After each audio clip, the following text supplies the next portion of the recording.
Greetings, ladies and gentlemen. The Croatian Voice is back again. Thanks to anyone who has decided to stay with us even when we were not around. The first experimental phase of our work taught us some valuable lessons. First, be patient. Second, be who you are. Third, don't let anyone discourage you.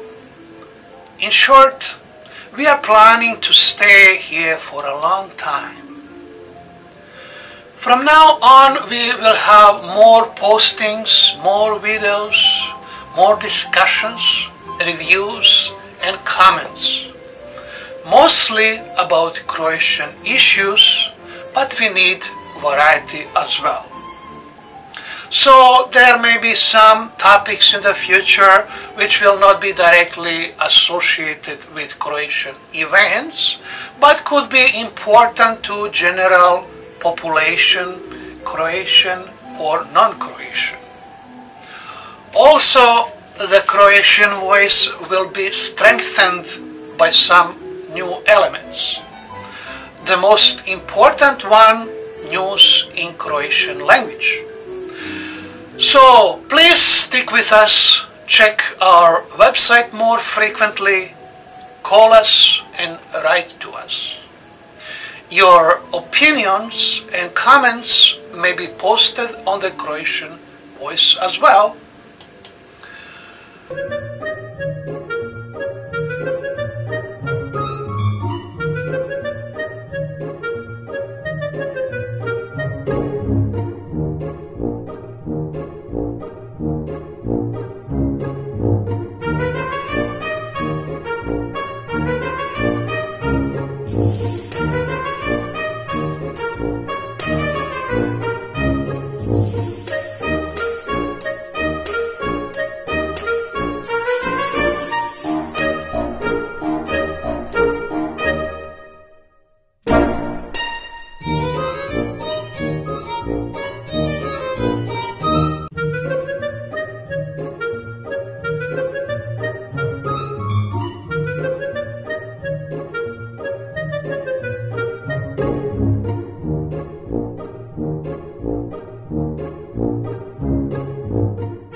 Received many emails in the last several months, some from Croatia, some from Canada and other parts of the world. They were directly or indirectly related to my activities on internet. First, I wish to thank anyone who has shown interest in our work. Thank you guys on your comments, encouragements, suggestions, and positive criticism. However, due to my busy schedule and a large number of emails, I'll do my best to try to answer as many emails as possible. Here is an interesting email from Sandra, Croatia. She writes, Dear Mr. Todorić, I have been planning to move from Croatia to Toronto for a long time. During my internet search related to a possibility of working in Toronto as a mental health professional, I was especially thrilled to read your interesting articles posted on your web portal, The Croatian Voice. Congratulations on your success.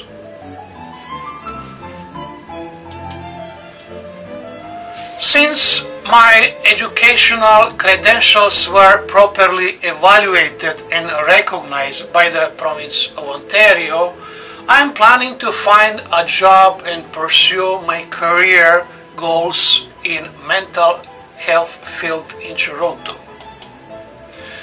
Having completed postgraduate education in USA, I have already experienced a life of an immigrant in a foreign country. I would like to hear your honest opinion about the life in Toronto and cost of living, especially for newcomers. Are there any Croatians there? How much are they willing to help each other? Dear Sandra, thank you for your encouraging words. You are the lucky one. Since your credentials are already recognized by the province of Ontario, you don't need to face uncertainty upon your arrival to Canada, wondering if your certificate would be recognized or not. Many Croatian professionals in Canada, including myself, were not so lucky. We had to go through a long process in order for our certificates to be recognized. Some had to take additional qualification courses, some even to go back to university and start all over again. According to anecdotal evidence, the most educated people in Canada are taxi drivers.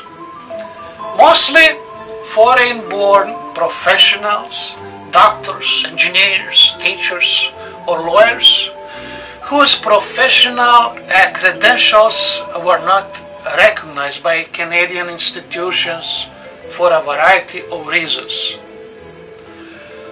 As for your questions regarding Toronto and the life in the city, here is my honest opinion. Toronto is one of the most expensive cities in Canada.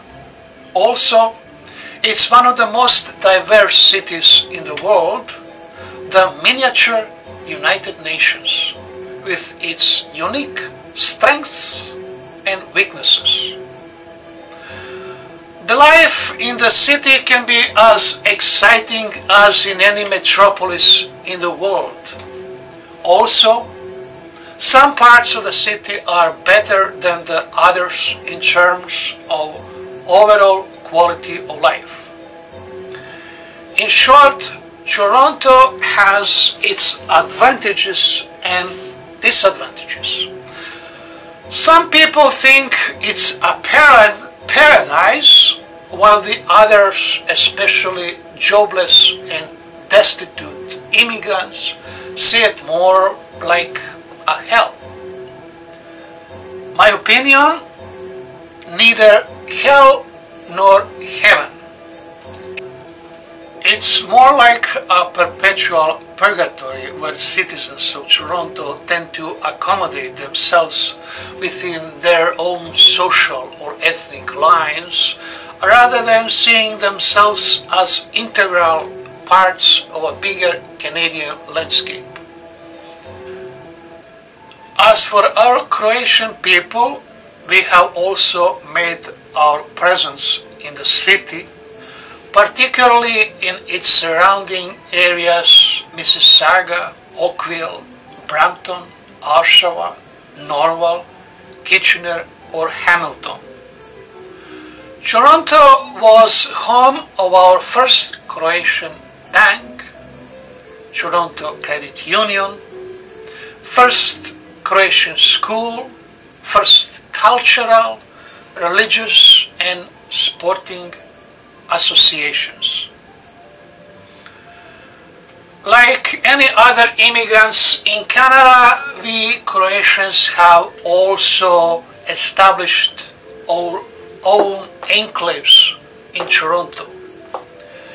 However, due to high cost of living, younger Croatian families have gradually started migrating to the less expensive areas around the city, such as Mississauga or Oakville.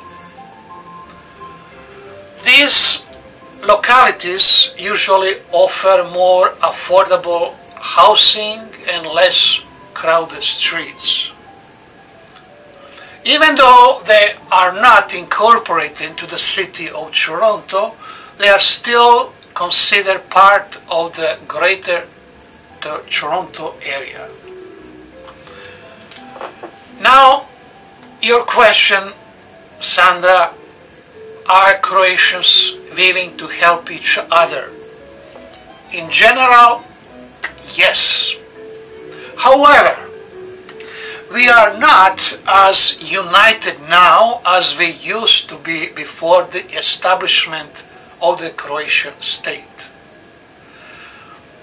Once we achieved our centuries-old dream of having our homeland independent and free, we Croatian immigrants in Canada have suddenly become less organized, less vigorous, and enthusiastic in keeping our ethnic institutions healthy and alive.